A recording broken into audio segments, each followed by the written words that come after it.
Yan mga lodi oh. Taas na po ng ulan at ang lakas ng ulan ngayon ano. Kulang-kulang lang po isang oras yan mga lodi. So ayun, nakita mo yung tao na yun mga lodi oh. Ayun oh, sa malayo oh. Alos na sa ano na, nasa liig na yan mga lodi. Tapos dito sa bahaging ito yung kalsada na yan. Papunta dun. Ayun, dun sa may tinuro ko kanina.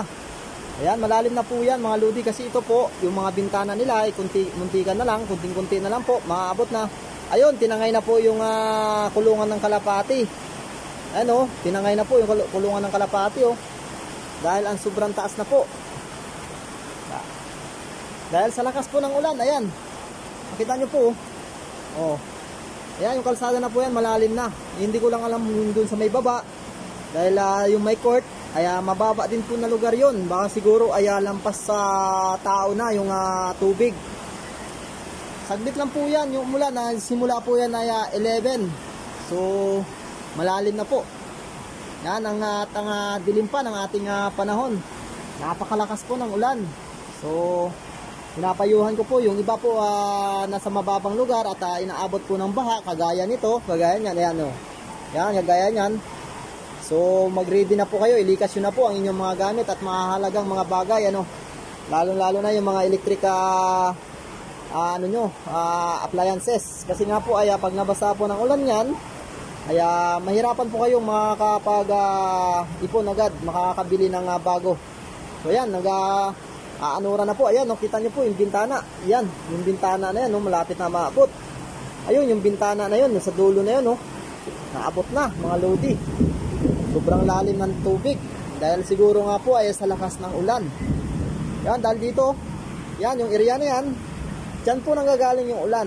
Yung sa may building na yun, dyan po nanggagaling yung ulan. So pag lumakas po yung ulan, ay dito po yan dadaan sa ilog na yan. Ayan. Maliit lang po yung ilog na yan. Kanina nung bago kami kumain, nung pag break time namin, ay halos wala pa pong tubig dyan. As ngayon, pagkatapos ng after 2 hours, ayan na po siya. Lumalim na. Yan.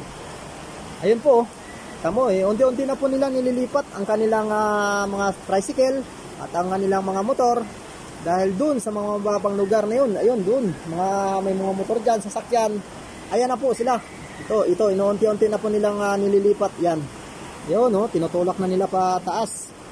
Kasi nga po ay mahirap po pagka nabasayan. At malaking gastos din.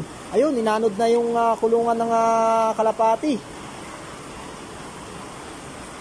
So, matagal-tagal pa po itong ulan dahil napakakapal pa po ng ulap sa taas, ano, sa ating kalangitan.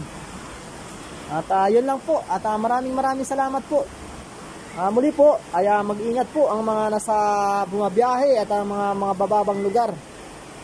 Dahil sa lakas ng ulan naman, baka mamaya ay bumaha na naman, lalo na po sa may Marikina River. So yun lang po, at kung nagustuhan niyo po yung aking video, at pakishare lang po para malaman po ng ating mga viewers kung saang lugar po ito. Ito po pala ay nasa Quezon City po. Dito po yan sa may sitio Barangay Mariblo at Roosevelt po, Roosevelt sa Quezon City. Yan. So yun lang po, maraming salamat po. Like and share and follow. See you the next video.